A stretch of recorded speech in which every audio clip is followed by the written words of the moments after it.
सर्वप्रथमे पिता ईश्वर महानाम को धन्यवाद दिए आज सुप्रभात समय आमको ये सुंदर अवकाश सुंदर सुजोग प्रदान कले से ए प्रातकालीन उपासना ये सभा मध्य आपण को स्वागत करने सहित आमर ए हेवेन्स ग्रेस आउ चैनल टी मध्य को आपण को स्वागत करुँची विशेष आपण मैंने समस्त चैनल द्वारा आ मेसेज को सब्सक्राइब करंतु एवं आ मेसेज शेयर करंतु ता केबे भूलंतु नहीं। आज आमने वाक्य मध्य को जा पूर्व संक्षेप में प्रार्थना करवा।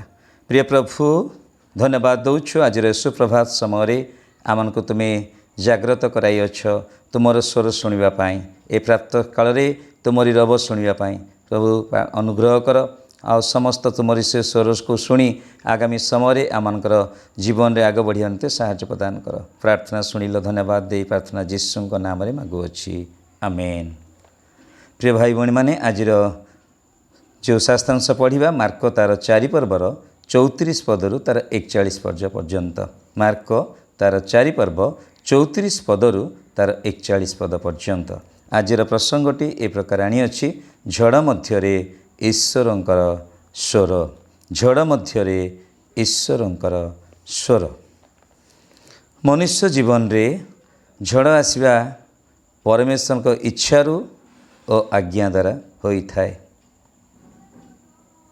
यह अविश्वसनीय हेले मध्य यह सत्य अटे कहीं आमे आमानकर भली दुर्बल ख्रीष्ट विश्वासी माने जेतेबेले शिथिल हो जाइथाउ सेतेबेले परमेश्वर आमानक जीवन रे झड़ आसवाकू आज्ञा दे थांती।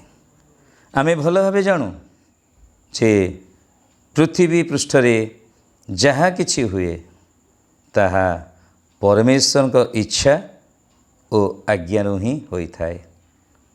सेतिपाई प्रभु जीशु माथ्यू तार 10 पर्वर 29 पदरे ए प्रकार कहती दुईटी घर चटिया कौन गोटे पैसा बिका जाती नहीं आउ तुम मानकर पिता अनुमति बिना से मानक जीवन रे परमेश्वर आज्ञा रे झड़ आसी थाए।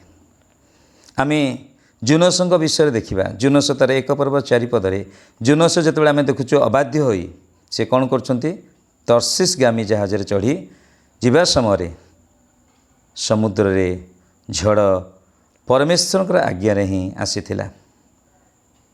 तेणु से पार्थिव भाव हो किंबा आत्मिक भाव हो आम देखुचु जो समय आमे माने झड़े सम्मुखीन हो सेतेबेले ही परमेश्वर को धन्यवाद दे था कारण आमे जानू परमेश्वर यही झड़ द्वारा आमान को ताहांकर स्वर शुणवाई सुजोग प्रदान करिथांती। तेबे आमने देखिबा प्रिय भाई भणी माने यही झड़ माध्यम विश्वासीर विश्वासर परीक्षा सदाप्रभु करिथांती। ख्रीष्टंक वाक्य बाध्य हवा द्वारा आमे माने विश्वास ख्रीष्टंक सहभागितार वृद्धि पाई था। तेणु प्रिय भाई भणी माने यही विश्वास केउं स्तरर ताहा मध्य जानिबा निमंते और आमान को ताहा ज्ञात करैबा निमंते परमेश्वर कौन करथांती ना आमान को जीवन रे से झड़ आसवाकू अनुमति दियंती। प्रश्न ए प्रकार उठे आमे माने किपरि विश्वासी अटू ये भली प्रश्न आज उंकी मारे दुर्बल विश्वासी ना सबल विश्वासी अनुभूति संपन्न विश्वासी किंबा द्वंद्व मध्य अच्छु ताहा झड़ द्वारा ही जना पड़ी थाए। तेबे जाहुना कहीं आज पठित शास्त्रांश प्रभु जीशु नौकार थिले आमे देखुचु शिष्य माने एहा पूर्वरु प्रभु जीशु अनेक अनेक आश्चर्य कर्म सबू देखि सारी हेले मध्य से माने जीशु को न देखी झड़ को देखी भय करथिले। तेणु प्रभु जीशु मार्क तार 4 पर्वर 40 पदरे ए प्रकार कहती तुम्हें माने कहीं एड़े भीरु तुम्हें माने कहीं एड़े भीरु ए कौन तुम मानकर विश्वास नहीं प्रश्न ए प्रकार। तेबे मनीष तार जीवन चला पथरे जितेबले गति करे अनेक समस्या रोग व्याधि आर्थिक अनाटन प्रतिबंधक समस्त झड़ रूप तार सम्मुखें ठिया हुए किंतु सही समय आमे माने केते दूर परमेश्वर को उपरे ओ से करिथिबा समस्त प्रतिज्ञा गुड़िक उपरे विश्वास और भरोसा रखी स्थिर रहू ताहा से देखि थांती।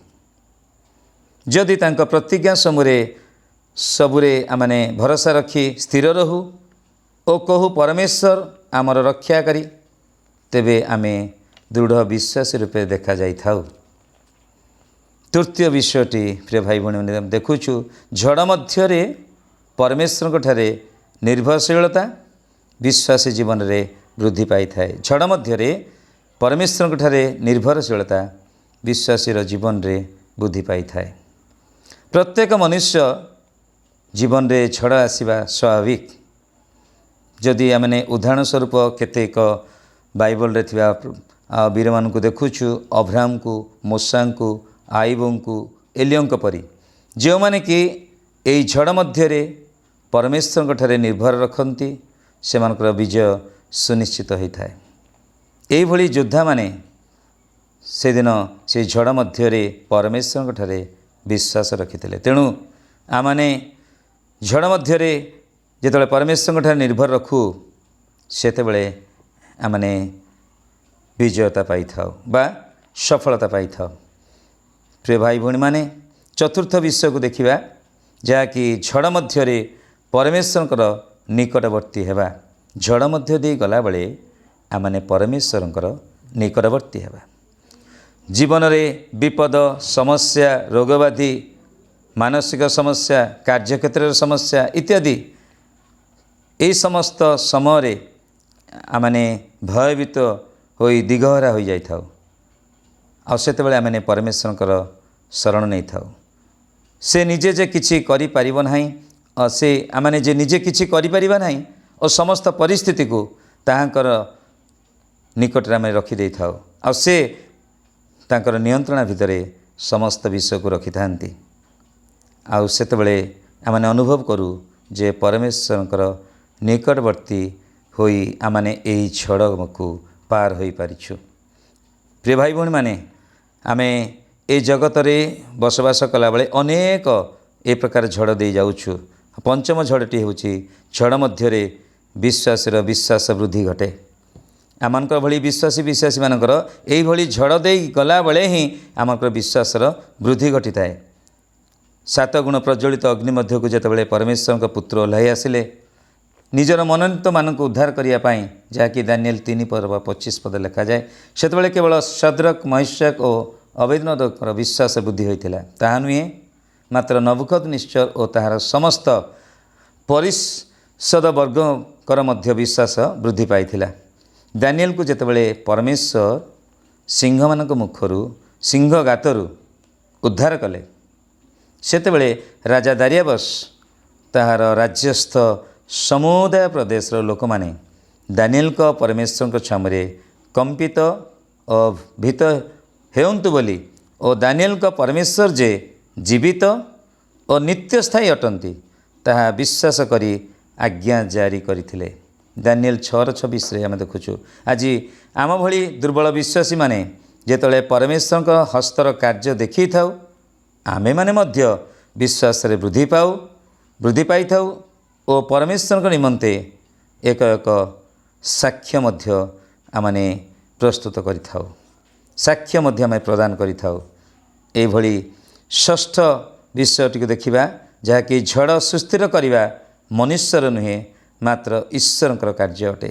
एही झड़ को सुस्थिर करिबा मनुष्यर कार्य नुहे यह ईश्वरंकर कार्य अटे। मनुष्य जेतेबेले परमेश्वर उपर निर्भर करे ईश्वर तार झड़ को सुस्थिर करिथांती। प्रिय भाई भणी माने आमने आज ये जगत रे आमने जेतेबेले गति करूछु झड़ मध्य दे जाउछु जदि सेतेबेले आमने परमेश्वर को उपर निर्भर करूछु सेतेबेले सेही झड़ को परमेश्वर शांत करंती सुस्थिर करंती। तेबे से समस्त विषय को निज नियंत्रण रखिछंती ताहा माने ज्ञात अटु और समस्त विषय जे ताहाकर आज्ञा मानती यह मध्य आमे जानू।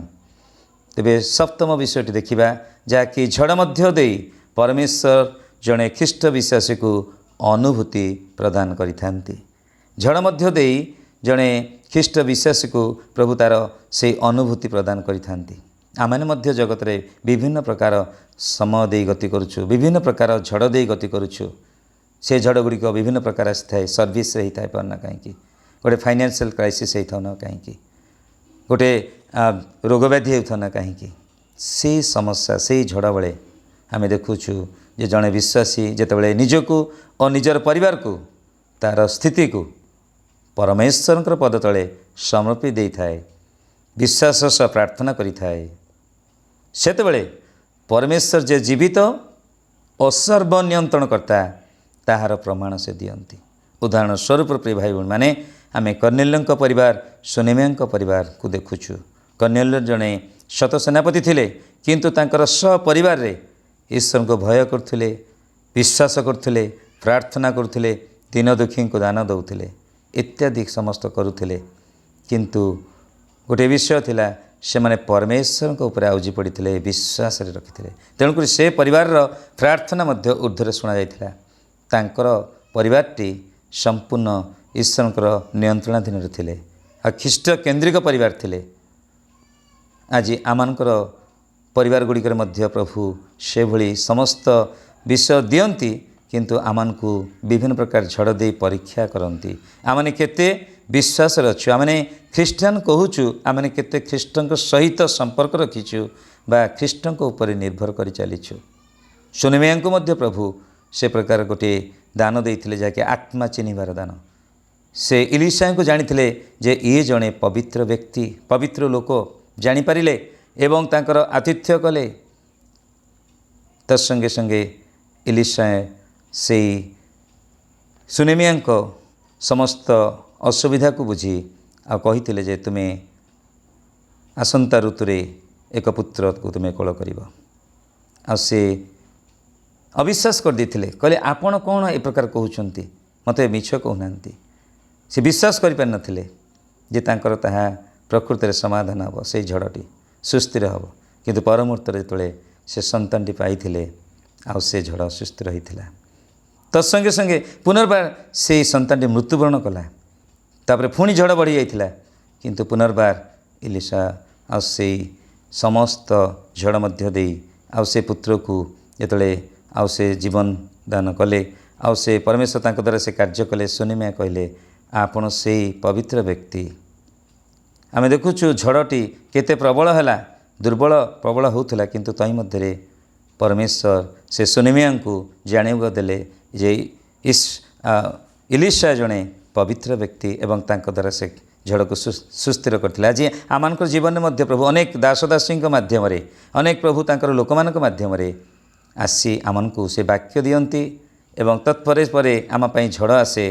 आमने से शुणिथिबा वाक्य को आमने केते दूर कार्य लगाऊँ ता मध्य प्रभु देखती, बा से वाक्य को आमने शुणिकी तदनुसार प्रस्तुत होइछु, से जीवन परीक्षा मध्य नहीं थांती। तेणुक प्रिय भाई भूण माने समस्त समस्या रोग व्याधि अनाटन अभाव रूपी झड़ को प्रभु दूर कर दे आम जीवन रे शांति प्रदान करने संगे संगे आम जीवन रे से स्मरणीय होई रही थांती। तेणुक प्रिय भाई भूणी माने आमने भूलिबा नहीं, आमनकर जीवन रे आसुथुवा झड़ गुड़िक को आमने जितेबाला प्रभु सम्मुख को आनिबा, आमे जितेबाला से झड़ मध्य से ईश्वर स्वर को शुणी पारिबा, तेबे आमक समस्त झड़ को से दूरे देवा परमेश्वर, समस्त झड़ को शांत करिबार परमेश्वर, समस्त झड़ को से दिन समुद्र जमती कले तू निह चुप कर, से भली समस्त झड़ तू निह चुप हो जाए।